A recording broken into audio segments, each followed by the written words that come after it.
It's it's you. It's you watching me, Jared Fuller, on the Sunday video update. Today is Sunday, March 22nd, 2020. Welcome. You can hear everybody snoring in the background. Dad and Amy are still asleep. But I figured I would hit the record button a little earlier than I normally do. That's why the Sunday videos get out so late during the day, because it takes all day for these videos to upload to my YouTube channel. My name is Jared, by the way, Jared Bear. Welcome to the Sunday video update this week. There's a little bit to go. Actually, there's a lot to go over. And I do have my cup of coffee handy, readily available in my, my Spartan cup. So, of course, we have all this stuff going on with the coronavirus here in the world. It's not just the United States. It's a global pandemic. I hope you've all been, remaining proactive over paranoid in this situation, and that's the message that I try to impart to everybody, is to remain, proactive but not paranoid.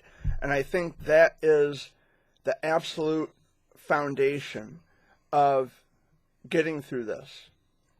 Because when you're paranoid, you know what you need to do to combat against the virus, to keep your house clean, of course, disinfected, wash your hands all the time.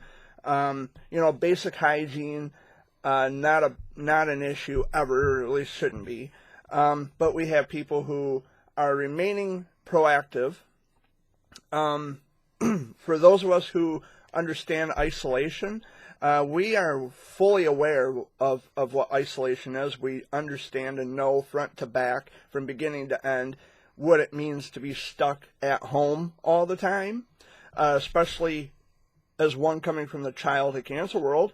Yes, isolation and quarantine is a huge chunk of the fight and the journey through childhood cancer. But there are ways you can remain proactive in helping to what they're calling flatten the curve of the COVID-19 virus, and that is just to stay home, not to leave home. Don't allow people into your house. Don't leave anywhere unless it's absolutely necessary.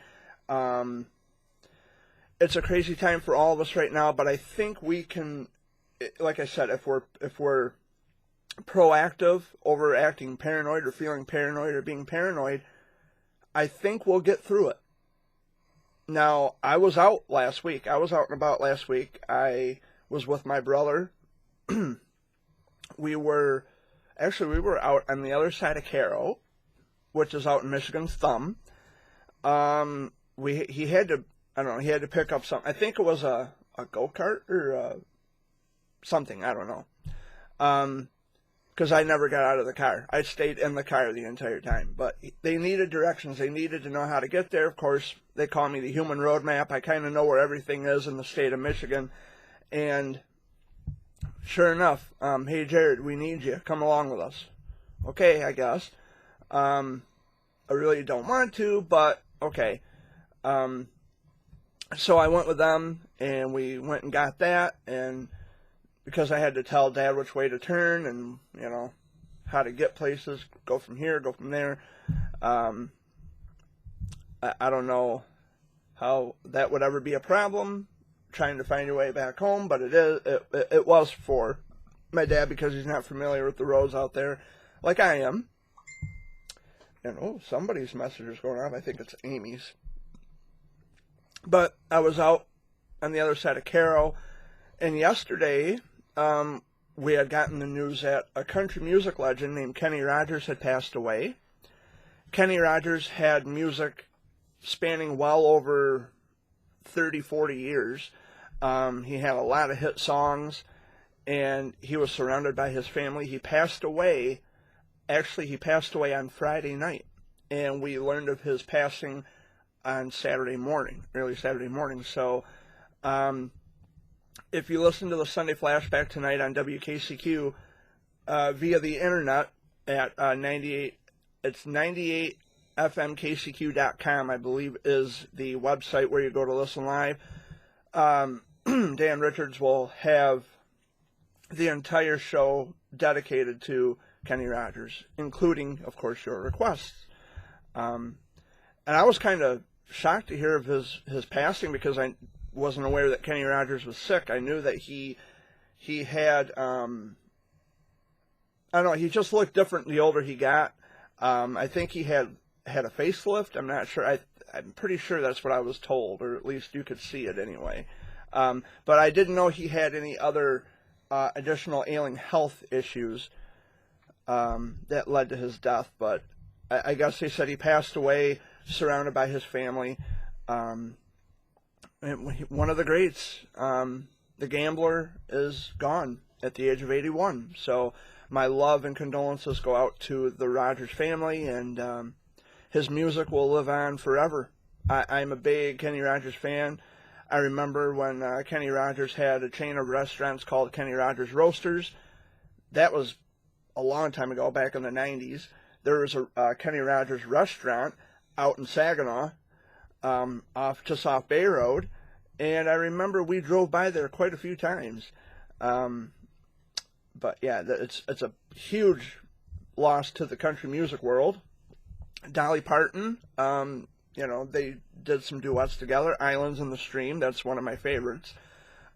She's taken it hard. I mean, she uploaded a video of condolences to Kenny's family, and she held up a picture of her and Kenny together, and she did get emotional, which of course is natural, it's normal. They were very good friends, they were very best friends, and they were more than just business partners. They were more than just two people who sang duet in a song. They were really close friends, and she's taken it hard. I don't know why that popped up. What is this? Monday in Moray. I don't know why that come up. Sorry about that, guys. But yeah, they were really close friends, and she's taken it pretty hard. So yeah, there's that going on. We lost a legend of country music as far as I'm concerned. He had a lot of just wonderful songs. And his voice will live on forever. His music will live on forever. So we had that going on, and I was with my brother. Yeah, there's quite a bit. It's just been a long week, especially with the coronavirus situation going on. I went for a walk down the road the other day. It was a beautiful day, and the sun was shining, and there were a couple of days where it got to be a little too cold, a little too nippy, and I put on my hat and my jacket and just walked down the road, and to hear the frogs and the birds were chirping and flying around, and it was really nice just to be able to get out. And some friends of mine had shown me some pictures, like, hey, I can't do this quarantine anymore, or I can't do this quarantine thing anymore, rather. It's driving me crazy. I got to get out and see the beach, or I got to just go for a walk. And you should be able to do that and not feel guilty about it. I understand that they're asking us all to stay home, or at least telling us to stay indoors and don't leave home unless it's absolutely necessary to help get rid of the coronavirus, to make it go away quicker. But at the same time, I can understand, as one, like I said, who is familiar with isolation and quarantine, you have to get out sometime. You got to get some fresh air. That's what I did, and that's what many of my friends are doing. And you should be able to do it without treating it like a scruple. Get out and enjoy the day. But at the same time, and I think by venturing out, I think what they're talking about primarily and particularly is going places where there are mass crowds to be expected. Because if somebody else is sick, it's going to carry on and ripple effect out into the general population, which it already has. Michigan went from having 80 cases to over 500 in a matter of, I think, 10 days. Most of them are in the Detroit area. We had one here in Saginaw County. We had one in Midland County, one in Bay County. It's everywhere. It's pervasive right now. So, again, paranoid over proactive doesn't help anybody. You have to be proactive over paranoid.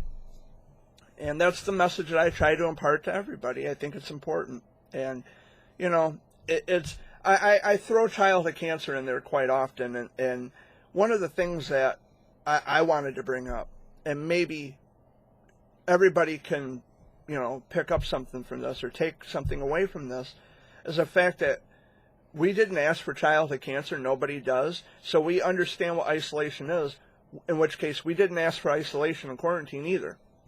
However, COVID-19 or the coronavirus, there is a way to combat against it. You can catch coronavirus. Coronavirus is contagious. Childhood cancer is not contagious. However, it purees our immune system. It liquefies our immune system so much to the point where we are susceptible to everything. And I can only imagine there's parents out there right now who are very proactive in telling people, do not come around my child. And that's a strict order. Do not come around my kids, because they have immunocompromised, immune systems. And I just don't want people around my kids. I'm not taking any chances. And that is how it should be. That's how most oncology parents would do it. My mom and dad would do it the same way if I were still sick. Do not come around my kids. In fact, they did. When I come home from the hospital, I still had the port. And, my mom was very strict. I mean, look, being health conscious was already a thing in my world long before it became a trend on social media, or long before it became a trend in the world. Like, everybody all of a sudden pays attention to what the CDC has to say. Well, to get you all up to speed on something, the CDC is not new. The CDC has been around since the 1940s, in addition to another organization. You could look this information up. I thought I'd have this memorized, but the FDA has been around since the early 1900s, I think 1906. Like I said, you can Google this information. The CDC has been around since 1946. The World Health Organization, there we go. The World Health Organization, or the WHO, has been around since 1948. The FDA, Food and Drug Administration, has been around since 1906. These aren't new organizations. This is nothing new, nothing exclusive. Why now do we suddenly, or should I say most of the world, why now do you all of a sudden pay attention to what the CDC has to say? You should have paid attention years ago. It's really just strange to me. I don't know, the sudden obsession with the CDC. And here's something that I also wanted to point out is, because there's a lot of people out there who are panic buying right now. They're panic shopping. Toilet paper. Okay, so if you blow your entire grocery budget on toilet paper, then tell me, what's the point of the toilet paper? Because you're not shopping for food. Food produces poop. So what are you supposed to wipe with all that toilet paper? You have no food. You're not blowing your grocery budget on food. You're blowing it on toilet paper. If you're not buying food, which in turn creates poop, what's all the toilet paper for?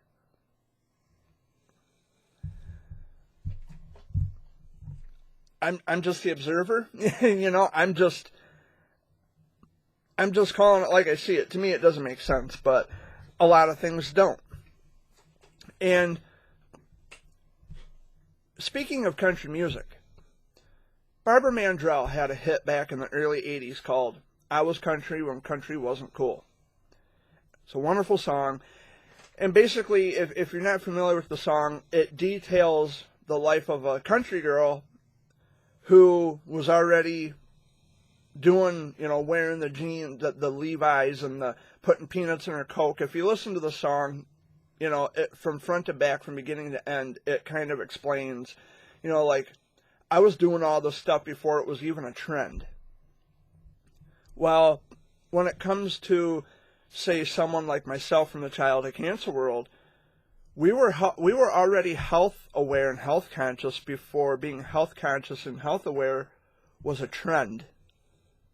Doesn't necessarily have to be cool, but it is a trend.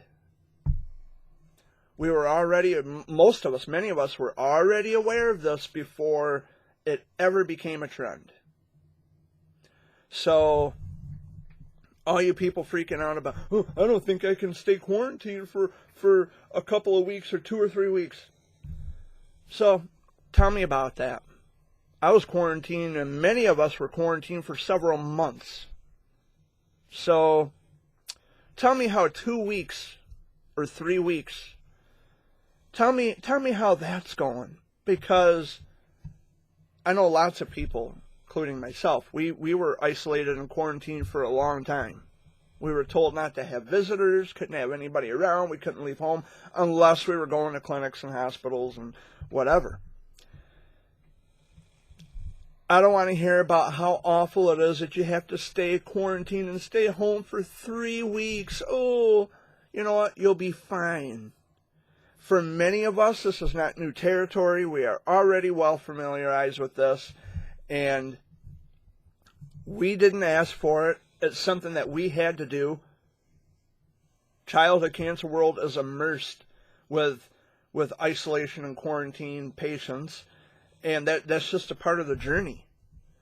And, you know, you kind of get used to it. It kind of grows on you. So the people who are complaining about isolation and quarantine, whoop-de-doo, 3 weeks, so what? Like, you know, no biggie. Try doing it for months at a time. Months on end. Yeah, then you have a reason to complain. But something else to point, there's so much to talk about. There's so much ground to cover, especially with the COVID-19 going on. And that is, you have to also be aware of people who are trying to sell you a product. They're trying to sell you something, claiming to have the cure for your coronavirus because they're looking to make a quick buck, and they are willing to trick fuck anybody into buying something because that's how they prey on your weakness and your vulnerability, to put a little money in their pocket. You have to be very careful of things like that and people like that, because they are going to use this to their full and complete advantage by preying on your vulnerability and your gullibility, because everybody's scared right now. Everybody's paranoid. So you have to be careful. And of course, we have those people out there, even from the childhood cancer world, who are using this COVID-19 as an opportunity to muscle up their popularity and make themselves look like fucking Superman. And they're doing it on social media. You know? So, again, why do we, you know, why does it take for a catastrophe to get people to care for one another? Shouldn't we already do that anyway? And I'm still erring on the side of, you know what? You should help people to help people, not make yourself look good. I know there's people who say, well, who cares if they make themselves look good? The deed is still being accomplished. And I get that to a point. To a point, I get it. But it's, you know, don't expose or prey on my weakness or my downfall because you have an issue with being popular, because you weren't shit in high school, and now you're going to use social media as a way to get the popularity to make up for lost time that you never got. You know, that's how I feel about it. And I see that a lot in the childhood cancer world, by the way. Just people who care more about their popularity and having their ego stroked than anything else. And now that we have the coronavirus, specifically, now they are using the, oh, I got N95 mask, and oh, we've got this and we got that because that's what I do. Well, good for you. You should do that anyway. You don't need a pat on the back. You don't need all the hearts on Facebook. Come on. I don't know. It's fake popularity. And again, they're trying to make up for something. And, you know, on Facebook, everybody is something, right? They all want to be Facebook famous, and they all want to be something on social media. You know, it's a popularity contest. I don't know. I don't engage in that stuff. I'm just trying to be myself and to everybody. And that's, you know, I express my views and my opinions on things. And, you know, people ask me questions about childhood cancer, and I try to give as accurate information as possible. And that's what I aim to do. You know, I don't want to take advantage of anybody. I'm not trying to prey on anybody's weakness to make myself look good. I'm not out for popularity. Even in the in the event of the COVID-19 virus, I'm not trying to make myself better, because I know who I am and what I have to do and what I've been doing all these years. It doesn't take for a COVID-19 virus to make me a better person. I don't know. Some people they live such empty lives. You know, it's like these people with nonprofit organizations, you know, well, this is what we do, and, you know, we help these people, that's what you're supposed to do. You don't need the pat on the back. You don't need the, you know, you don't need all the extra, oh, you're so amazing, and, oh, please, you people need to get a grip, get a life. You can just as easily help somebody else, although they're telling you to stay home. Look, you can still help somebody else. Matter of fact, all that toilet paper that you panic hoarded, all that toilet paper that you're never going to fucking use, why don't you give some of that to some other people who needed it, and you bought it out from underneath of them? Why don't you give it back? You want to look like a hero. If it's that important to you to look like a hero, to look like Superman, why don't you do that? All the toilet paper and all the extra shit, baby wipes and diapers, why don't you give it to somebody who needs it? Check on your neighbors. Is it really that hard to do? I don't think so. You're going to be just fine. You're going to make it. Yes, I'm talking to you, the paranoid people. You're going to make it. You're going to be fine. We're all going to get through this. Just relax. They're still asleep. I thought they'd be awake by now. They can hear me shouting in my video. I'm not sure what's happening today. Probably, you know, isolating, social distancing. Yeah. I knew what that was long before it was even a thing.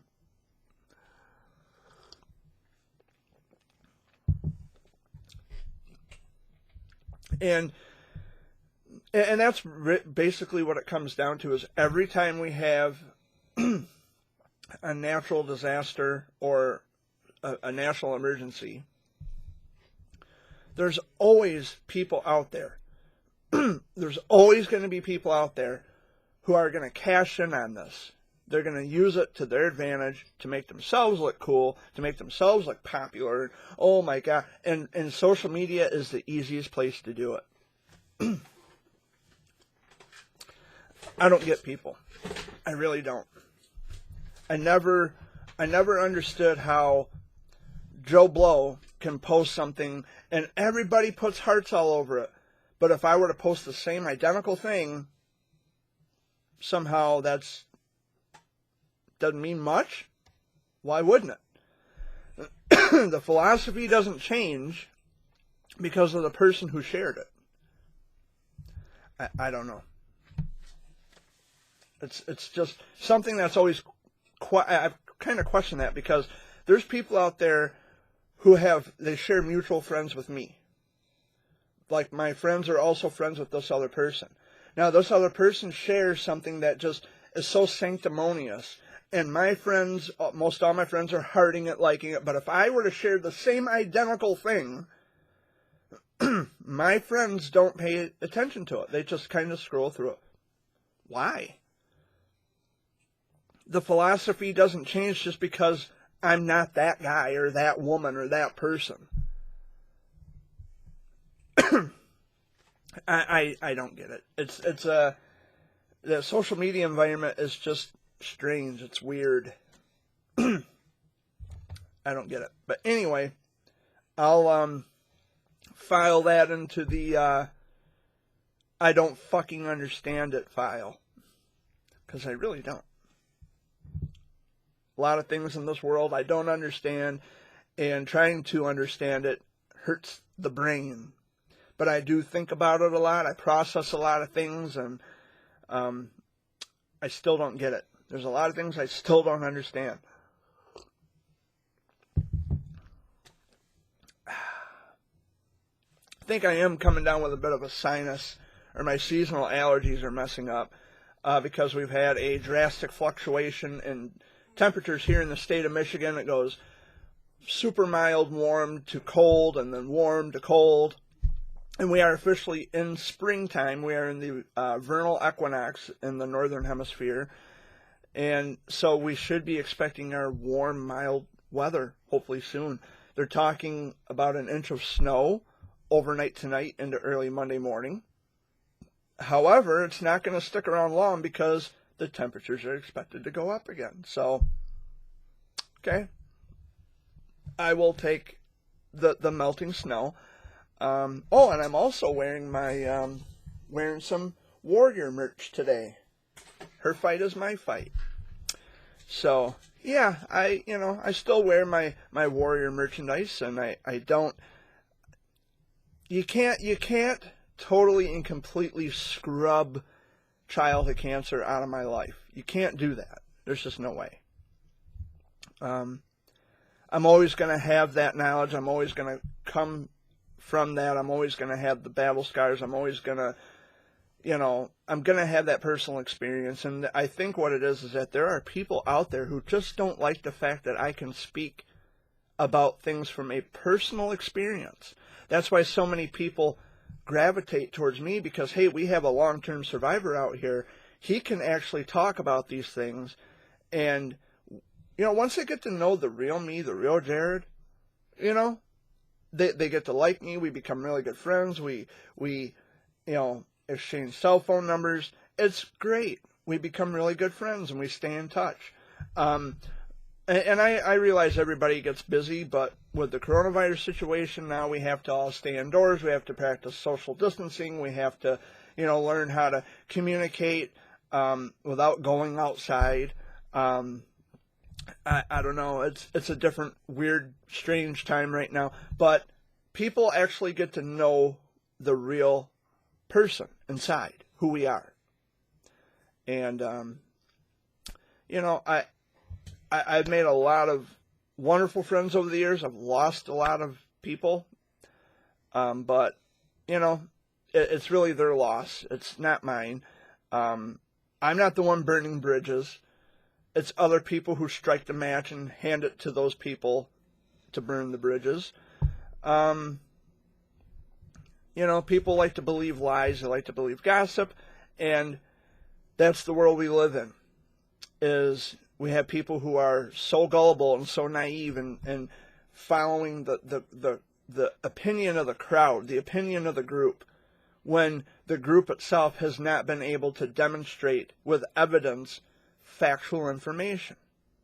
They want to make a claim about something, and they try to twist it and add their own spin to things when they cannot prove it to be the case. Because it's not the case. They make shit up, and, I gotta sneeze. I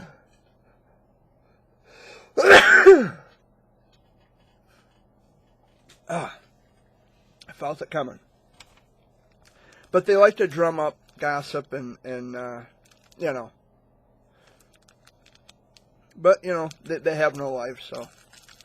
But me, I'm still going on, still living my life, still doing my thing. Nothing's changed. Not for the better, anyway, but get these little tissue things open here. I hope you've all been doing well. I know, like I said, the social distancing thing, the isolation can get under your skin. And I just say, coming from that perspective and being a childhood cancer survivor, welcome to my world.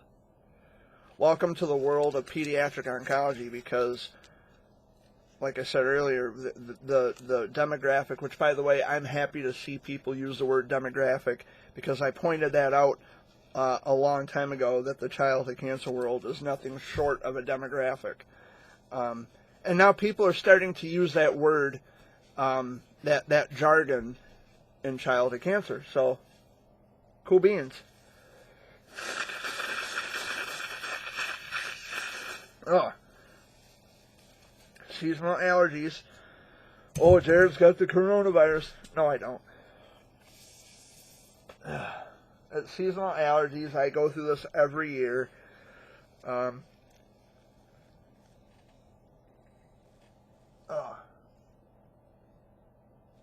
Just a second, guys.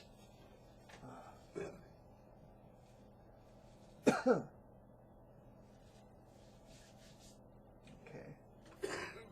All right. So, yeah, we're all set. Had to blow my nose.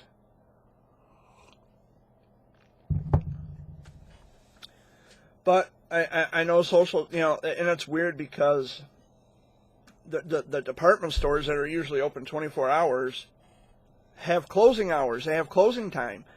And it's weird because Walmart, they were 24 hours for a long time, and now suddenly with the coronavirus, now they're closing to flatten the curve of the coronavirus. Yeah, it's a bit weird. It's a bit strange. And, it's going to take some getting used to. I was in Owasso last week to get some groceries, what I could get from the market. It was a necessary venture out. What I could get, by the way, the eggs were gone at Walmart. Like, they were totally and completely out of eggs. They were 78 cents a dozen, so that makes sense. But I was out and about in Owasso shopping, and I was going to stop at Kentucky Fried Chicken to get a $5 fill-up, and it dawned on me, oh, yeah, that's right, the diner's closed, but the drive-thru's open. Yeah, it was open, all right. There was a line all the way around the building. I'm not going to wait a half hour just to get a piece of chicken. So I just come back home. And I was really, really, really craving some $5 fill-up. The original, or no, Dad gets original recipe. I get extra crispy. The chicken, of course, the chicken, KFC, drumstick and a thigh. Of course, a biscuit, mashed potatoes. Oh, yes, it was so good. So good. It was so good that I never got it. And I'm pretending and acting as if I actually had it, but it just sounds so good. And it is good. I just don't want to get it. And, if I have to wait a half an hour, I don't want to get chicken. But, again, that's where we are. We are in panic mode. Well, I'm not. No, I'm. See, here's the thing too. Like, I'm not paranoid. I'm aware of what's going on, but I'm not like freaking out about it. And I'm not Superman, so don't take this as, oh, well, Jared is thinks he's invincible to this. No, I'm not. Nobody's invincible to it. What I'm saying is, I'm aware to the extent that I know what I have to do in order to, help flatten the curve. That's the buzz phrase. And that is, which I already knew from after having childhood cancer.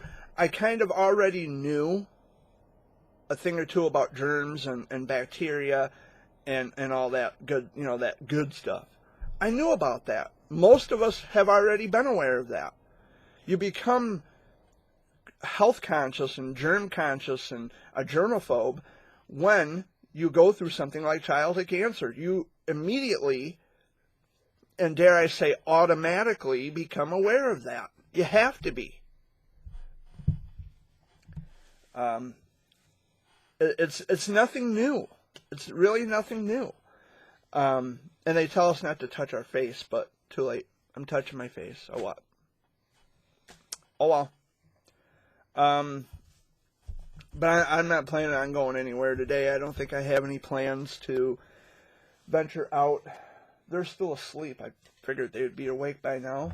I've been here for a little over 35 minutes, and it's 20 after 12. I usually get help with these two, but they're still asleep, and it helps to make the time pass a lot quicker, and you know, but they're still asleep, and that's okay. I don't mind it. I'm flying solo today. So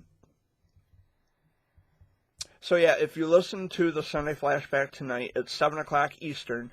Dan Richards hosts the Sunday Flashback on WKCQ, which you can listen online at 98fmkcq.com. He mentioned that he is going to dedicate tonight's Sunday Flashback to Kenny Rogers. He's going to play Kenny Rogers hits, and of course, country songs by your request. So, yeah. It's, I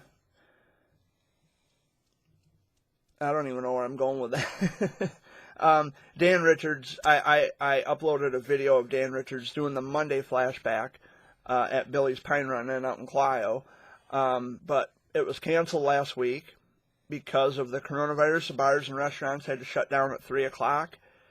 And, but here's the thing about bars and restaurants, guys. When I say they're shut down, that means that they're shut down for people walking into the establishment. They're still available. Many restaurants are still available for delivery and takeout. So they're not completely shut down. Many of them are not completely shut down. They are still there preparing food. And of course, delivering and takeout is still available. So, matter of fact, I ordered Hungry Howie's Pizza last week because I love Hungry Howie's Pizza. And they're only allowing, I think, 2 or 3 people at a time inside of the establishment. Because really all it is you just walk in and walk up to the counter. That's it. There is no, I don't think there is a dining area.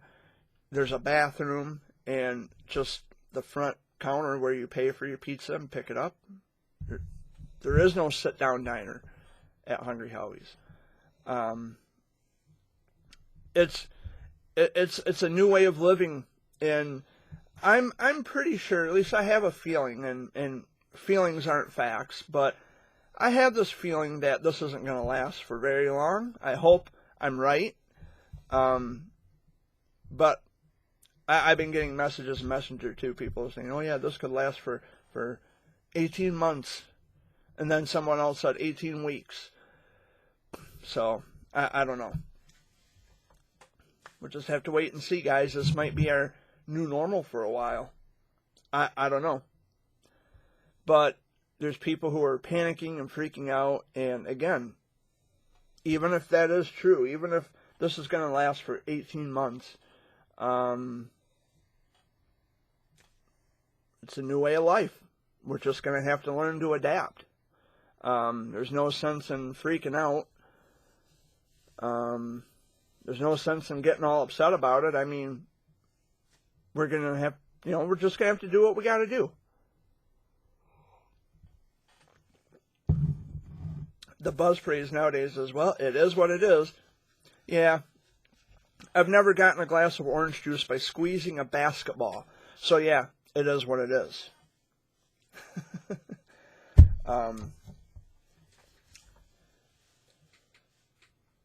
So, because I have run out of things to talk about entirely, I don't know what else to say. I've still been keeping in touch with Ruth's sister, my ex-girlfriend Ruth, the one who, she passed away a couple weeks ago, or actually I think it was 3 weeks ago. 2 or 3 weeks ago, she passed away. I miss hearing her voice on the phone. I miss her text messages. I miss talking to her. I miss her. I just miss her. And I talked to her sister, not recently, but I did talk to her sister a couple times, and she sounds so much like Ruth. And I swear I'm talking to Ruth, because it's like, wow, you sound identical to your sister on the phone. You sound so much like her. And we talked for a little while, and you know, I think about her. I think about her voice. I think about the random text messages that she always sent me, and I'm thinking about you, and I love you, and now she's gone. I'll never get those text messages ever again. I'll never hear her voice again. And I don't know. It hurts, but I'm getting through it. I'm doing okay for the most part, and I've accepted it for what it is. But I've been talking to her sister, and I just recently had a little discussion with her sister, and she says, well, we haven't forgotten about you. We included your name in the obituary, which I wasn't expecting. But we talk, and I told her that, don't rush. I know you're not ready to do a lot of things, because this is all very still, it was very still. I need more coffee. It's all still very fresh and new, and I don't want you to rush in or jump into things that you are not emotionally prepared or ready to do. You'll get to me when you get to me. It's not a big deal. And, they need their space, and they need their time to grieve and to mourn. And there is no time limit, actually. And I'm not trying to, put that out there that there's a time limit on grief. No, there's not. But I'm saying that they are using this time to mourn and grieve over Ruth being gone. And I pretty much just told her, you make me the least of your priorities right now. Put me on a back page. This is about you. This is about your family. This is about mourning the loss of your sister. Don't worry about me. This is your time. You'll get to me whenever you get to me. Even if it's a year from now, okay, you'll get to me when you get to me. It's not a big deal. But Ruth was a big deal to me. And I miss her. I miss getting those random text messages, and I don't have my phone with me right now. It's in my bedroom on the charger, but I still have the very last text conversation that we had, and I miss her. I miss those text messages. I miss hearing her voice on the phone. There'll never be another Ruth Eagles, that's for sure. And the thing that really kind of knocks me for a loop is that, I just when I think I find somebody, and I found the right one, I found somebody that loved me for me, and I loved her for her, and we just had this amazing love for each other, and I lose her. She passes away, and it's like, wow. I'm comfortable with being single. Make no mistake. I don't mind being single. I also don't mind being in a relationship. But with Ruth, it all felt right. Like, all the stars lined up. The chemistry was there. We loved each other. We had deep feelings for each other. We've been through the same things. She had Wilms tumor like I did. All of the emotions and all of the feelings were there. She dedicated her life to making children happy. She worked at a camp. And her dying wish was that she wanted to donate her organs, and she did. She did. She prolonged someone else's life by donating her organs, and she will live on. She will live on forever. Her memory will live on forever. Even after I'm dead and gone, her memory will still live on forever. Her legacy will live on forever. And because she donated her organs to another deserving individual, she helped to prolong their life. So she lives on in other people as well. And her dying wish was granted. And that makes my heart happy, because that was my Ruth. That was the kind of girl she was. And I just, it's like, you know, to find someone like her again, it just seems impossible. She was my Halley's Comet, you know. Like once in a lifetime, you're never going to get it again. You know, you're never going to find someone like her. And I don't think I ever will. I'll probably remain single until I die. You know.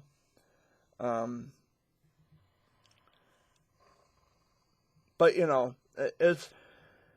I'm glad that she's not suffering anymore. I'm glad that she's not in pain. I'm glad that, you know, if it had taken death to be the ultimate healing of all her aches and pains, then so be it.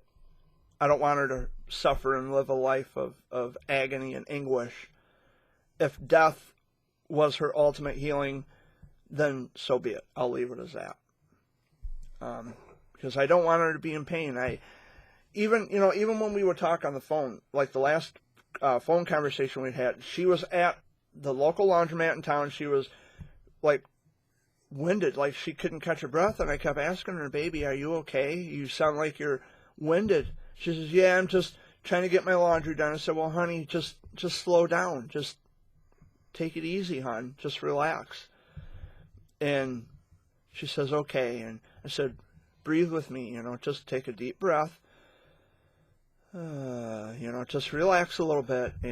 But she had breathing issues for a long time.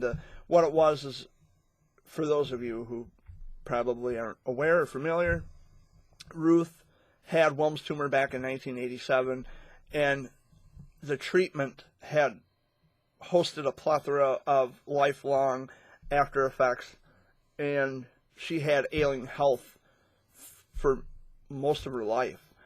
And what happened was she was playing, and this is a testament to when I say a childhood cancer survivor's immune system is, you know, pureed, it's liquidated down to practically jello. This is a true testament, because Ruth was playing with her dog, and the dog scratched her and then licked the scratch wound. After that, sepsis had set in, and then her health had gotten worse. And it had gotten so bad to the point where she was in the intensive care unit. She was in the ICU. Wow. Your phone's ringing, Amy. Thank you, Jared. And it had gotten so much bad to the point where her health declined and went on a downward spiral, and now she's gone. Hey. Hello? Hello out there. You're interrupting my video, so you better speak. That's okay. Can't predict things like this. You're still sleeping. Yeah. So, I said I'm sleeping. whoever that is, I don't know. We'll just wait a minute. Who was that? Uncle Mark. Thanks for interrupting my video, Uncle Mark.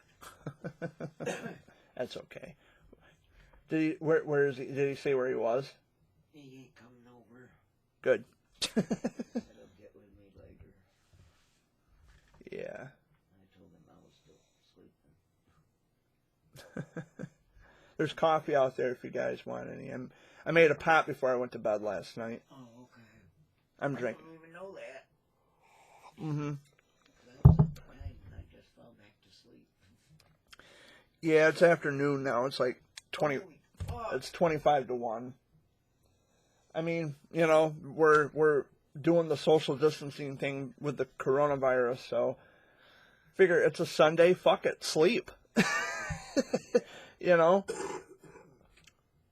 Brother's supposed to be over sometime today. Oh, my brother? Jay. Yeah, Jay and Crystal.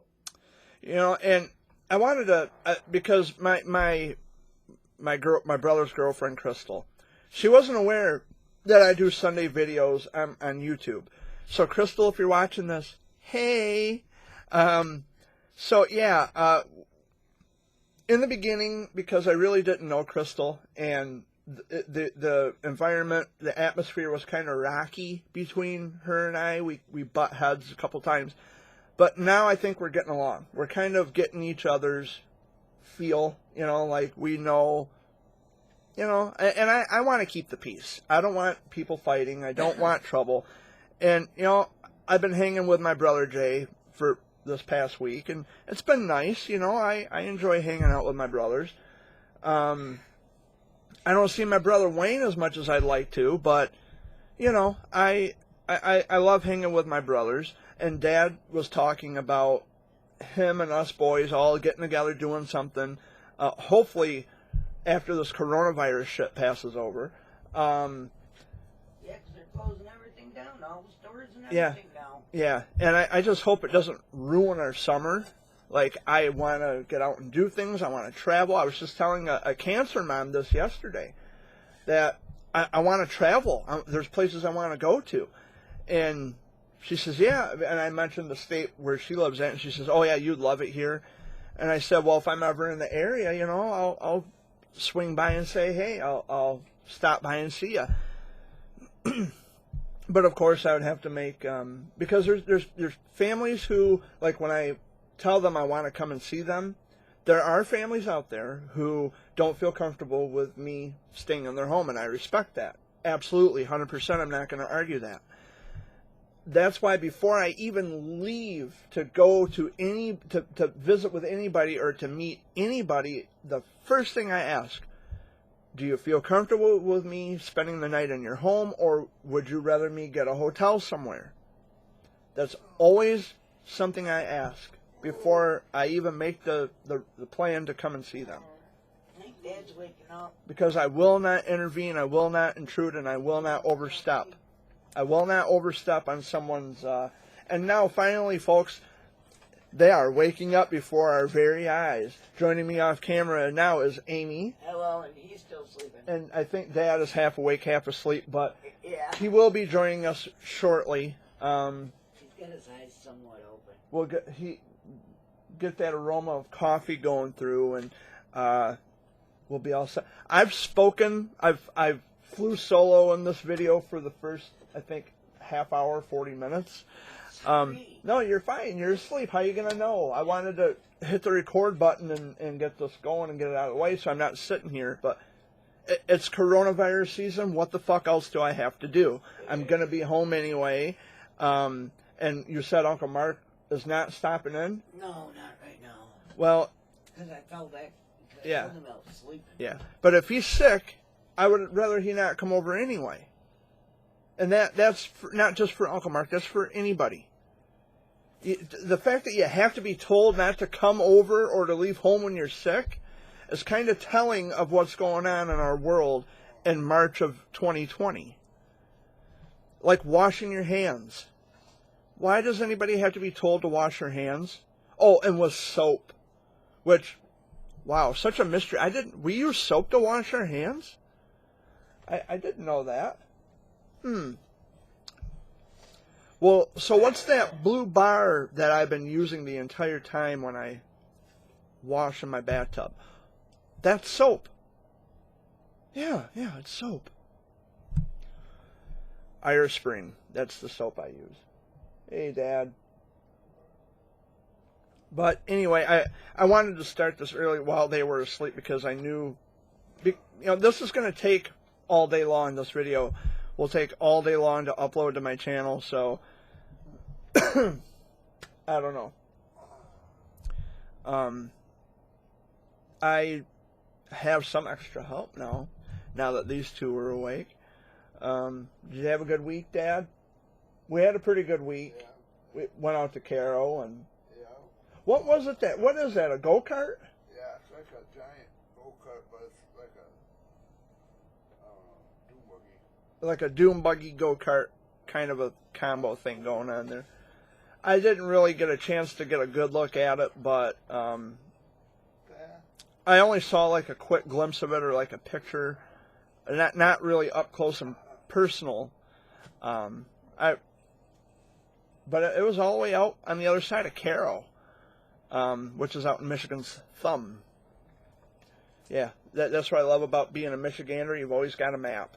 So we were like over here in the thumb area. Like Bad Axe is here, Caro is here, Sandusky's over here, and Saginaw is like back this way. So did you have a good week? Yeah. Yeah. Other than the coronavirus bullshit going on. Yeah. But I think what's going on is that we're all trying to learn the ropes, and we're working this into our daily lives, like it's like cell phones. We've worked cell phones into our daily lives. Most of you are probably watching this on a cell phone. You're probably watching this on a desktop or a laptop computer. But being like this, kids have more things to be on cell phones. Yeah, it's just more. It's another reason to be on a cell phone.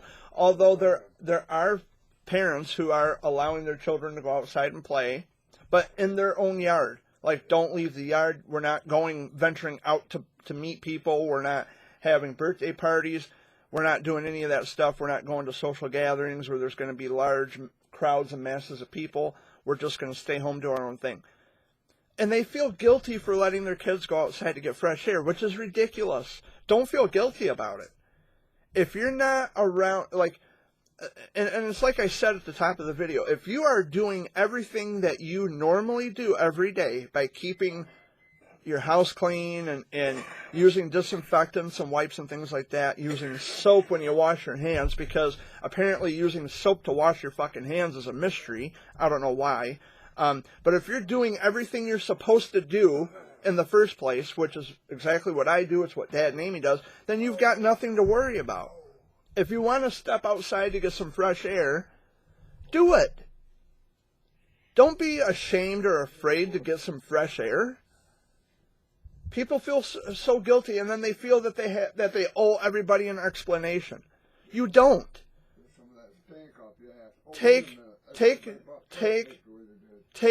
the time to enjoy the fresh air. Don't let this consume your life. Don't let fear override and consume your life.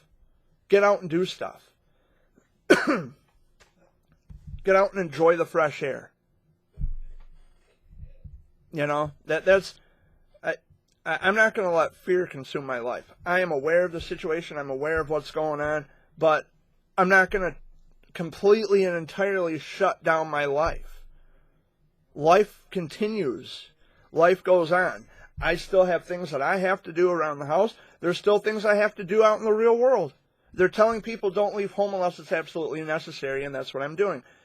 I'm home now, of course, naturally, to do the video, but when I leave home, it's for reasons that require me to leave home. Like I went grocery shopping last week to get what I could rustle up because the shelves were pretty much bare, and the panic shopping and greedy people, you piss me off, and I think I speak for everybody when I say you are a greedy motherfucker for buying everything up from underneath of me when I really and truly needed those items. I'm not going to buy 70 rolls of toilet paper, which, by the way, toilet paper has nothing to do with an upper respiratory, which is in your chest. Either it is a false understanding or a horrible understanding of biology, or you don't understand that toilet paper has nothing to do with coronavirus, or maybe both happening at the same time. Lack of education, folks. We don't walk around standing on our heads. So I don't understand what toilet paper has to do. I'm still trying to connect the dots and draw the corroboration between coronavirus and ass wipe. I don't get it. Hey, Waddy. One good thing, if we run out of food, Yeah. we'll have toilet paper to eat. Well, toilet paper to eat. Well, see, but that's what I was saying. The people who blow their entire grocery budget on toilet paper, you don't have food. What's the toilet paper for? Yeah, you don't even hear them going after the paper towels or anything like that. It's all the toilet Well, paper. when I was at Walmart last week, grocery shopping, toilet paper was pretty much gone. Yeah, that's what I'm saying. Like maybe 2 rolls, packages of it left. Yeah, the toilet paper's gone, but what about your napkins and your paper towels? I bought some napkins. Did you see that? Yeah, but you know what I mean. They're out on the kitchen table. Yeah, my thing is, if you're blowing your grocery budget on toilet paper, what's the point of the toilet paper? Because if you don't have food, which produces shit when it digests in your system, Yeah. what are you supposed to wipe exactly with all that toilet paper? Yeah. I'm confused. I don't get it. I'm still trying to connect the dots Yeah, I between hear ya. upper respiratory and your ass. Has nothing to do. It's not the same thing. They're a mile apart from each other. Yeah. Like, your ass has nothing to do with your upper respiratory The system. only thing I could think of, it's maybe like the flu also, where you get the diarrhea or whatever. It could be. It could be. Maybe there's something I didn't hear. Maybe there's a bit of information that I didn't get. Right. But I even asked some of the associates at Walmart, the employees, what does toilet paper have to do with your chest? And they said, well, you know, I'm trying to understand that myself. I don't even understand it. And a joke that I had come up with last week to try to lighten the mood a little bit was that next to Owasso, there is a city called Corunna. You can Google this. I mean, you know, you can look it up yourself. And I said, I feel bad for the people of the city of Owasso. And the Walmart employee says, why is that? I said, because y'all got the coronavirus next to you. And the whole store, I mean, even the employee and the other customer just bursted out laughing. You got to have a sense of humor. That's how you cope with things. That's how you get through things like this. And I was happy enough to be responsible for that laughter, and I felt good. It's like I made somebody laugh to kind of, you know, take some weight off of their shoulders and just to relax. Don't worry so much, you know. It's going to be okay. And you know, they said that Michigan, I think next to Maryland, Michigan was a state where they had seen a rapid increase in coronavirus cases, confirmed coronavirus cases. We went from 80 to over 500. You know, and it's weird, China doesn't have any of this. They did, but now they don't. Italy, They're all clean. my heart goes out to Italy. They are getting the worst of this, the brunt of the coronavirus. They're getting enamored. I mean, really severely enamored. It's awful in Italy right now. I know, as of this morning, they were talking about shutting all your stores down till this is over. Italy is really taking the brunt from this. How in the heck can they do that when you need stuff from the stores? Well, that's like they're stopping appointments, Yeah. doctor's appointments and stuff. So could that be the reason why everybody's panic buying? Maybe, perhaps? Maybe. Get it before the stores close? Yeah, that's what I'm wondering. See, and how Amy had just phrased it, they were talking about doing that. So that's just speculation. Yeah, they're talking. That's about, not saying that they're actually going to do it. Yeah, It's speculation, no, right? They were talking about doing it. Talking about doing it. Okay, but they haven't actually said they were going to do it. No. Okay, well, Just see, that's where we got to be careful. It's the language. It's where we got to be careful, because talking about doing something, that's speculation. Actually doing it is another thing. Yeah. So But no. it hasn't happened yet. No, it hasn't happened yet. But it's in the. It's in the mainstream where they're talking about potentially closing the stores. So maybe that would explain all the panic. But either way, it doesn't make it right, because there's people, the elderly and children, the babies. There's no baby wipes. There's no diapers. There's a shortage of everything. Formula. Be considerate of other people's needs. It's not all about you. It's like that lady that was buying them 2 truckloads of toilet paper. I saw the video, Boxes. and she bought the whole truck, the shipment. That came in. She bought the whole thing. Yeah. And jewelry, How toilet paper, how and jewelry. how fucking selfish are you? I don't know who the lady is, Bitch, you are the me. but how selfish and insensitive. You know what I said I'd like to have done? Be having a cigarette and walk out of there and dropping it right in between them. Set it all on fire. Exactly. Set it all on fire. There you bitch. Now, be that way again. It's just, it's ridiculous. Giving out toilet paper at a dollar store, asking elderly people, "Do you need some toilet paper?" She had rows of 4. She would hand them to them. Say, "Here." You know, bought it with her own money. And you know, they talk about how this is affecting everybody, not just a select few or a select demographic. Which, by the way, I'm glad to see people recognize the childhood cancer world as a demographic instead of a community, because it's not a community. But anyway, we're all in this together. This is all a participatory thing. Each of us have to do our part. But Yeah, my OT yeah, has even been canceled. yeah. Until all this cleared up. the- Close the building down. The thing is, we should always want to help each other, not wait until it takes for a catastrophe to get us to come together. Everybody should always want to do their part in helping other people. Yeah. Now, and I mentioned this earlier, and while you guys were still asleep, I think, is that we have people out there, they see that the world is in a state of panic, and I'm going to use this to bolster my popularity and to have my ego stroked, and I'm going to make myself look like Superman, and I'm going to save the world. So what do? They prey on your vulnerability and your weakness. They're out there doing it. They're saying, well, we have a solution for your coronavirus, and then they try to sell you a product. Don't fall for that. And you know what? Because this is the insecurity of our nation. And I don't want to talk badly about America, but I'm going to call it like I see it. People are paranoid.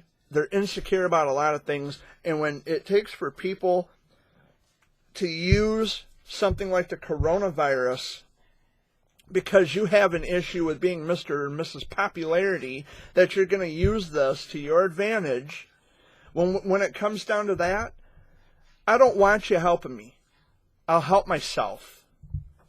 I don't want you to use me as a trophy or as a pawn in your little game of, I need to look good in front of everybody, so let me help you so I can tell the world that I helped you. I'll fucking help myself. It just shows you what the world's going to be like when something really happens. And I understand, we hear about bad news all the time. You know, the news is nothing but bad news. No, it's not. Not all of it's bad. It's what you choose to pay attention to. It's what you choose to watch. It's pretty bad. People are getting stabbed and shot over this. Someone actually, someone told me this in Walmart when I was in Owasso last week. Someone actually told me that there was a stabbing in another state over hand sanitizer. Yeah. Hand sanitizer. There was one right in Bay City or Saginaw that did that. Also, stabbed somebody, and they've been shooting people. And, well, the reason And why, what's with all the ammo? they know the law is, What's with everybody buying up all the guns and the ammo? they know that the law Yeah. is busy Yeah, they're tending to other people, Now- so let's go on a rampage. Now, and I'm not saying that we control the media. We don't choose. I think I misspoke there. We don't choose to see what is shown on television. The government controls the media, what we see, the information we get. So I'm going to backtrack. I misspoke. We don't choose to see what's on television, but we do focus a lot on the bad news, Yeah. the bad parts. If you want to alleviate that problem, You yourself, you don't need to be Captain America. You don't need to get your ego stroked or to get on camera. You yourself can just as well be the change that you want to see. It doesn't take a coronavirus to do that. It doesn't take childhood cancer to do that. It just takes being a caring, kind-hearted fucking human being to do that. And me being a veteran, I think the government's hiding a lot more than we think. Oh, I do. Yeah, there's something else going on. There's something else going on, and they're not telling the people. That's why they're getting so panicky. They know something's up. Something else is going on. Yeah. But I don't want to instill fear and paranoia. It's a conspiracy is what it is. I don't want to be someone who this inculcation of, oh, well, Jared's saying that, why? I'm not going to scare people. I think it's a conspiracy. I'm not going to scare people and make the paranoia worse. I don't want to amplify the paranoia. Well, sometimes you got to think what you say before you say it publicly, because we don't want to scare people. The government is doing a fine job of that now. They are scaring us. Think about it, people. That's all I can say. Think about it. I don't want to be responsible for someone else's fear and paranoia. Take care of the children. And stop being an asshole and taking all the fucking toilet paper. There's kids out there that need medicine and wipes and that. They're little babies. Yeah, I don't want. I'm not. A bunch of fucking morons for doing all that. I'm not going to be responsible for. Okay, I'm not going to be responsible for instilling fear and paranoia. I'm not going to amplify that. What I'm saying is that the government, they've been doing this for years. They've been controlling for years. They've been controlling our media, what we see and hear. They are the ones who are hyping this. They are exacerbating the hype and the hysteria of the coronavirus, scaring the shit out of everybody. I'm not scared. I'm concerned. Now, there's a difference. I'm concerned because as a childhood cancer survivor, I have to watch my own ass and make sure that I'm healthy and that I'm safe and protected and I'm doing what I have to do. I'm not out there purposely trying to contract COVID-19, but my immune system is, in fact, compromised. I have a very weak, very liquidated immune system, which makes me highly susceptible to airborne disease, airborne germs, I should say. This is what confuses me. They're lowering the gas prices. Yeah, they are. They lowered the gas prices so low, people might be able to get it. Yeah. But you can't go nowhere. Yeah. The gas. They encourage us.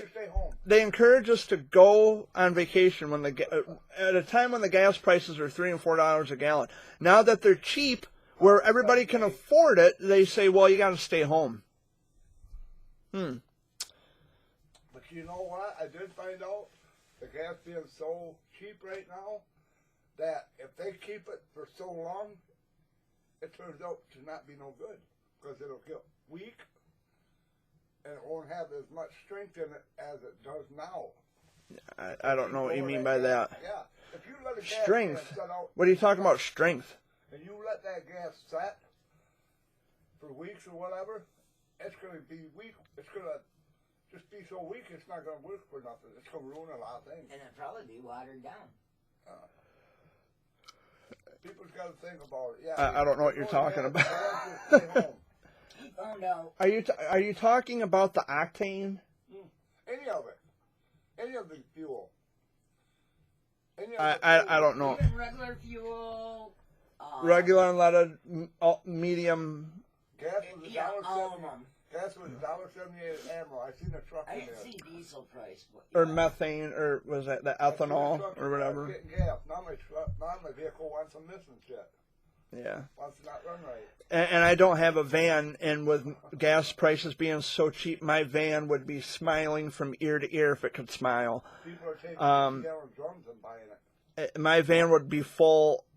I'd be going everywhere right now. If you could. If I could, if they weren't telling us to stay home because the coronavirus is out there. No, my take on this is I'm not paranoid. I'm not freaking out, but I am concerned to the extent, and I'm aware to the extent that I know what I need to do in order to remain proactive. We keep cleaning supplies around here. I think we have cleaning products, don't we? We have bleach and stuff around here. We got hand sanitizer. Yeah, Plenty of it. Yeah, we got hand sanitizer. We're doing everything we can to stay healthy, to stay clean. And people who are sick, I shouldn't even have to. Why should I have to ever say this? If you are sick, don't come around. Stay home. Stay away. Just like when you went to the store and they handed you that bottle of hand sanitizer, you thought they were giving it to you. Yeah, I still had to pay for it. Well, yeah. They rung it up at the register, which is fine. I don't care. I had the money. It's fine. But here's the thing. I'm not freaking out, panicking. We're gonna be fine. I hope I'm right. I don't want to, I don't have answers to questions. A lot of people are questioning a lot of things. I don't have all the answers, but personally, like I said, I'm aware to the extent that I know what to do, and that is, that's the difference. I'm proactive. I'm not paranoid, because the minute you get paranoid about everything, you're going to worry yourself sick, and it's not going to be the coronavirus that puts you in a hospital. It's going to be your own anxiety. You have to control it. We're going to be fine. The panic buying and hoarding and shopping. The panic shopping has to fucking stop. What were you saying? Oh, I was just whispering to myself. Whispering to yourself. Yeah. Well, I took my brace off and now I can't find it. Oh. I don't know if I brought it out of the restroom or not. But I think we're gonna be fine. Yep, Tomorrow, I think, is my cousin Matt's birthday, because yesterday was my cousin Timmy's birthday. They're brothers, by the way, my Uncle Tim's kids. Yesterday was Timmy's birthday. Oh, we know what Matt's gonna do. And tomorrow is his brother Matt's birthday, my cousin. Timmy turned 33 yesterday. Tomorrow, Matt will be 31. Wait, 32. 32. Yeah, because Timmy was born in 87, Matt was born in 88. And Heidi was born in 89. Yeah, one right after the other, so, yeah. Oh, when's Rosie's? Rosie's is May 16th. She'll be 40. Sorry, Rosie. I blurted out there. The big 4-0. Yeah. And there's what, Heather? Hers was in February. She turned 34. Heidi will be 31 in July. Timmy, and then you got Matt. Yeah, Timmy's was yesterday. Matt's is tomorrow. And then Heidi's is in July. I'm just trying to figure out how they 2 days after my birthday. go down the line. Because I'll be 34 on July 8th, and Heidi will be 31 on July 10th. Look it up. March, April, May, and June. Yeah. Well, it's like, how it all worked out, like between my brothers, my brother Wayne, my brother Jay, and myself. I'm the youngest. Wayne is the oldest, and he was born in February. Jay is the middle child. He was born in March. I'm the youngest. I was born in July. And Wayne, my oldest brother Wayne, was born in 1977. My middle brother Jay was born in 1980, and I was born in 1986. So it's all in proper order. Yeah. So even if, say for example, Wayne's birthday was in March and Jay's was in February, Wayne would still be the oldest because he was born in 77. Well, look at mine. I got one in 91. Yeah. And I don't really know how old he is. Right? Well, if he was born in 91, he would be 29. And then my second one I had in 93. 93, so it'd be 27. She'll be 27 this year. And my last one And the I youngest, had in 98. she'll be 22. Yeah, well, look at me and Uncle Danny and Cheryl. Yeah, now I Dad started young. Dad mentions this because, so my Uncle Danny was born in March, my Aunt Cheryl was born in May, Uncle Tim was born in June, Dad was born in April. March, April, May, and June. March, April, May, and June. but it's the year. Yeah. And this is what I keep telling you. It's the year. That freaks me out. Why does it freak you out? Kind of weird. It shouldn't freak you out. It doesn't make sense why it would freak you out, because Uncle Danny was born in March of 1957. You were born in April of 1958. Uncle Tim was born in June of 1959, and Aunt Cheryl was born in May of 1960. Yeah. It's the year. The months have nothing to do. It's the year that you were born. Well, like me, I'm 70. I was born in 72. My brother was born in 75. Yeah. And look, he always thought he was older than me when he was younger. Oh no, can't be nobody older than you. And now look, Yeah. Well, it's common sense. he's finally came to his senses now that he's older. He wants in. That I'm older than him. Yeah. Well, duh. If he's born in 75 and you were born in 72, duh. Of course you're older than he is. But when he was younger, when we were first adopted, Yeah. I was younger than my brother the whole time. Yeah. And now that he's older, I'm the oldest. It's just duh. It's a duh moment. Like, that's the way it is. It's the year. Like, My mom and dad adopted all of yeah. us. Yeah. My sister was born in 71. Yeah. I was born in 72, and my Yeah. brother was born in 75. Yeah. So, now, I have cousins, like first cousins. We were all born in the same year.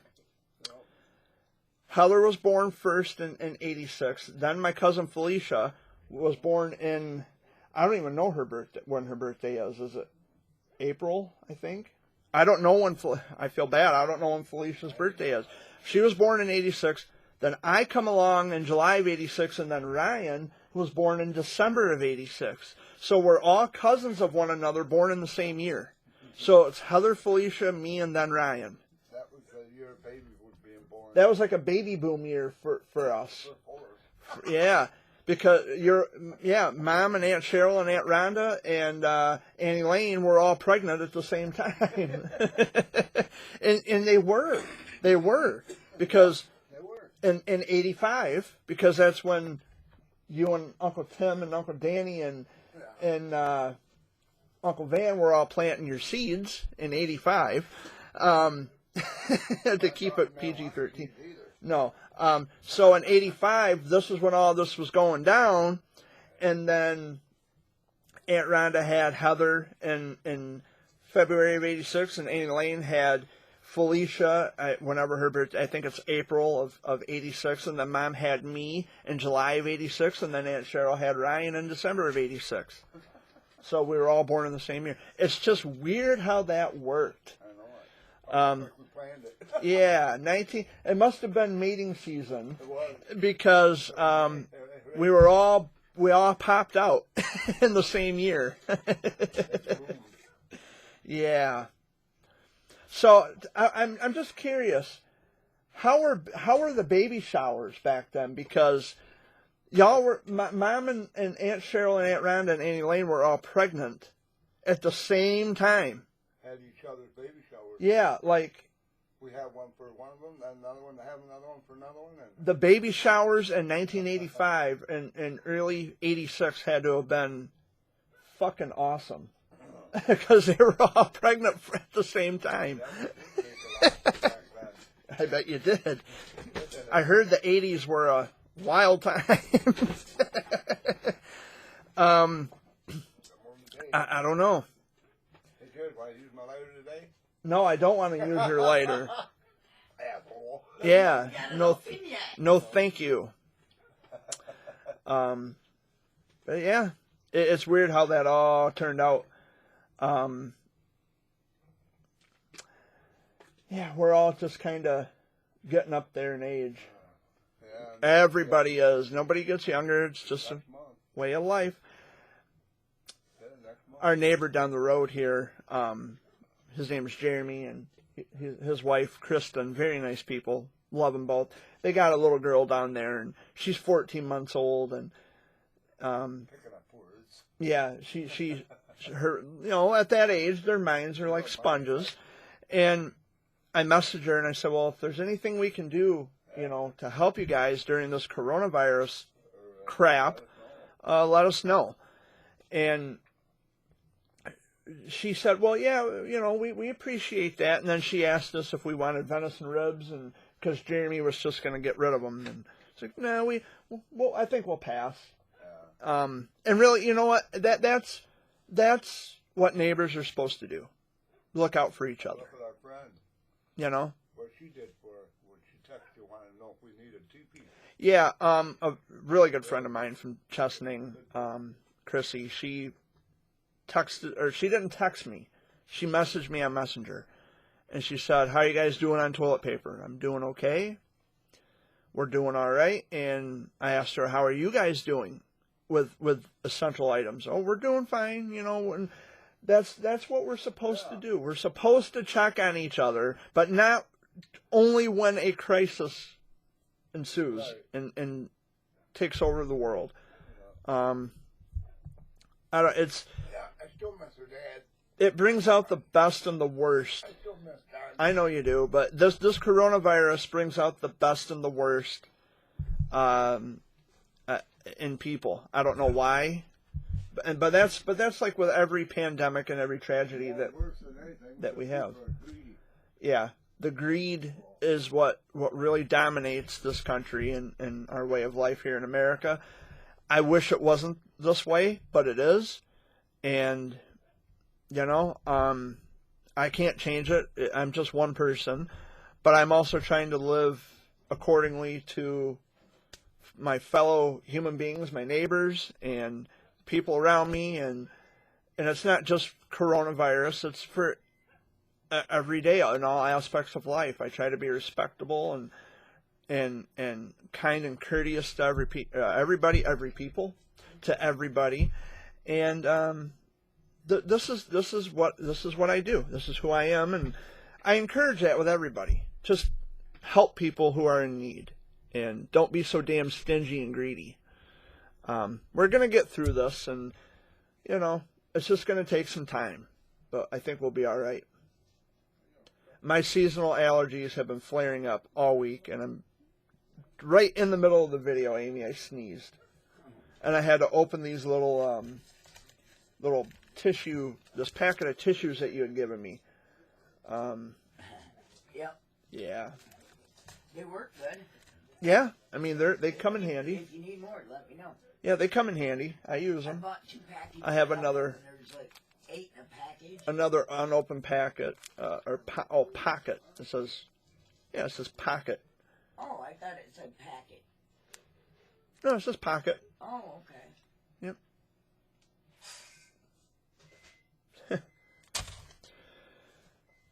But anywho. It's going to take a while to download that. Yeah, I've been here for a while.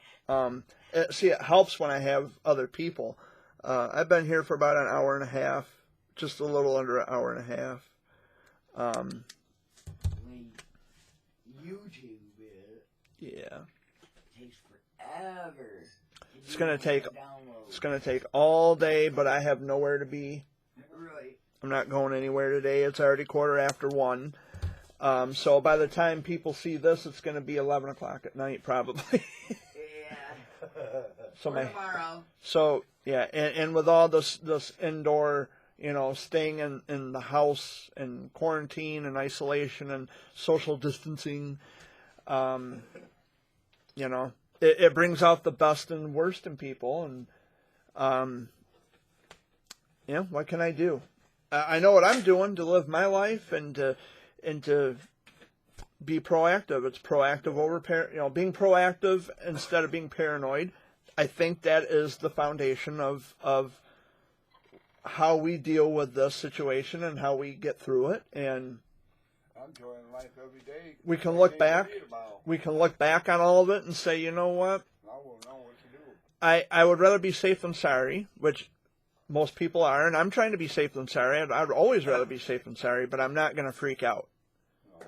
Oh my God, what am I going to do? I don't want people touching me. I can't leave home. I can't. you're going to be fine. Now they're saying it's not in the air. It's on the ground. I heard that it can live in the air for like 3 hours Yeah, then it's on the ground. or something like that. I might be getting that information wrong. But they're telling everybody to wipe down your metal surfaces and Yeah. just any surface, I guess. I was watching the news last week. Our local meteorologist, J.R. Kurtek from WJRT, had mentioned at the top of his forecast, do not mix bleach and ammonia because it creates a chlorine gas that can be deadly. Yeah. So do not mix, Chlorine and bleach together. no, don't mix ammonia and bleach together because it creates a chlorine gas and it can be potentially deadly. And you should use different sponges and things like that when you are using different products. It'd be so strong that it'd kill you. See, like that awesome spray that you can buy in the store? That awesome really is awesome. It really makes everything look brand new. But if you inhale it, it fucks you up. Like it just makes you feel weird, and it makes you feel, I don't know, like you have something in your throat. It gives you a weird feeling if you inhale the fumes from it, but it does work good. You have to got to wear a mask, and that's something else, like the N95 masks are running out of supply because people are hoarding them. In the hospital, even Memorial Healthcare in Owasso, they're having a shortage of the masks. They're having a shortage of a lot of things at Memorial. I'm sure it's not just Memorial, it's hospitals all over the country. They're running out of personal protection equipment, or PPE. It's taken over. Coronavirus is, in fact, imminent, and it's taken over our world. It's taken over our lives. The best thing we can do from, at this point is to be proactive and not paranoid. I'm going to keep coming back to that because really, I think that's where we should be. That's where we need to be. Be aware to the extent that you know what's going on, but don't freak out. And check your neighbors. Yeah, and check on your neighbors. And I have friends, your senior citizens. I have friends whose parents are in nursing homes and they can't go and see their parents because the nursing homes are on lockdown and they can't have visitors. A lot of your And it's killing inside. It's killing. funeral homes too. Yeah. What do they do for that? It hurts when you can't see your loved ones in What do nursing they homes. do for that? Yeah. If you're a loved one dying, they won't have. Yeah, they can only keep for so many days.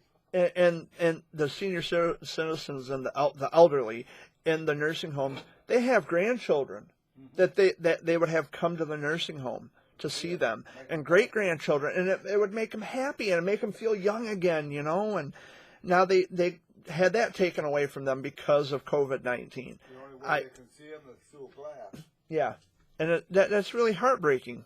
It's sad.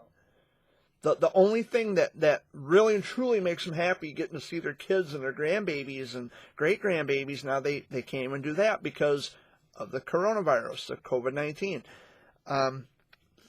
And it's sad, but at the same time, you got to be proactive, not paranoid. Set limits, set boundaries. You have to ensure the safety and health and well-being of your patients in addition to other people as well. So they're trying to flatten the curve. That's the catch-22, flatten the curve.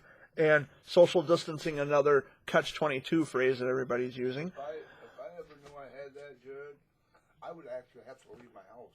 But I wouldn't want my kids together. I wouldn't want my loved ones together. I'd go live in the woods in a tent someplace. That's where I would live, to stay away from them. Yeah, well, they have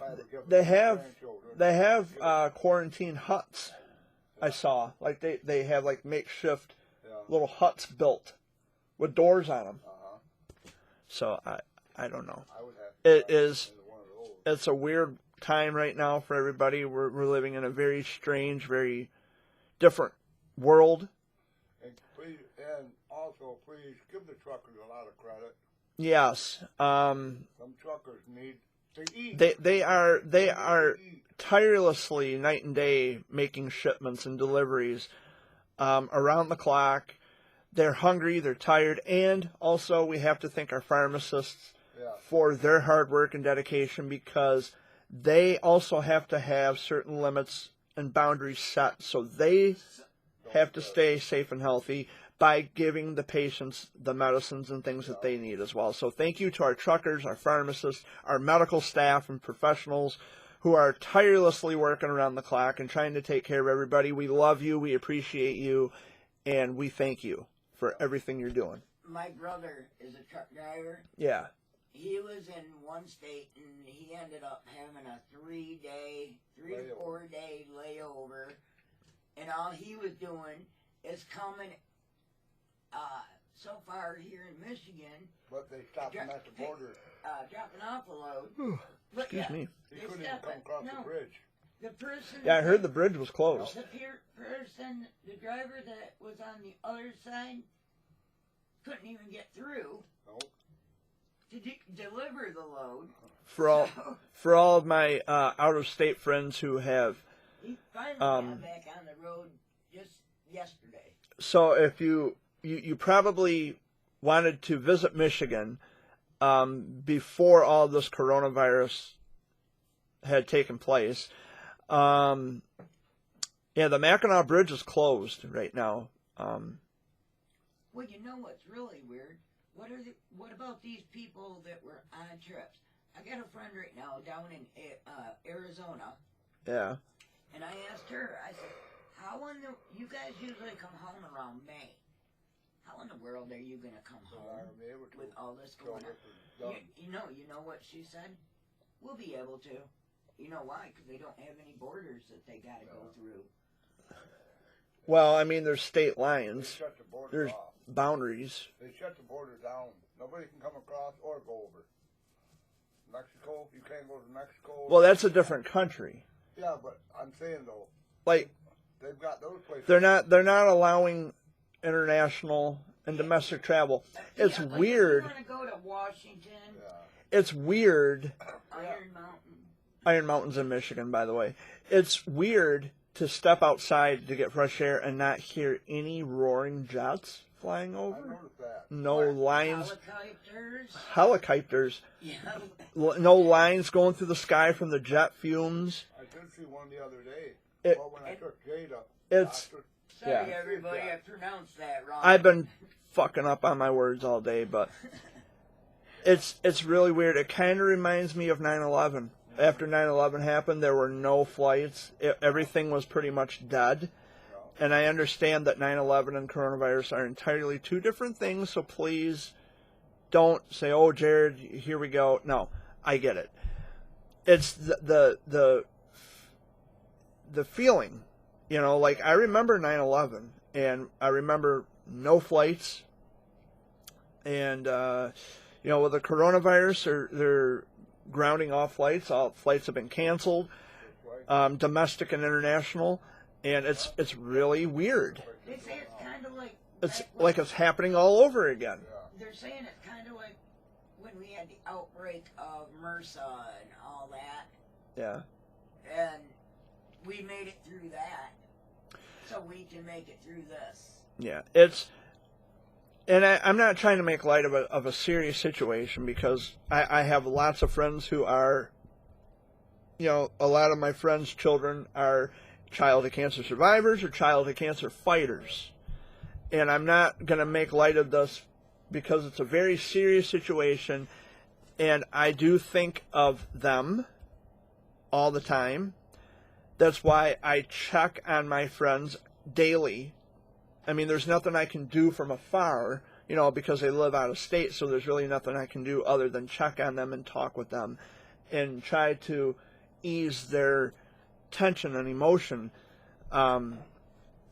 because they need friends. It's part of the whole social distancing thing. I can still talk to my friends. There's nothing I can do from afar, but I can at least talk to them.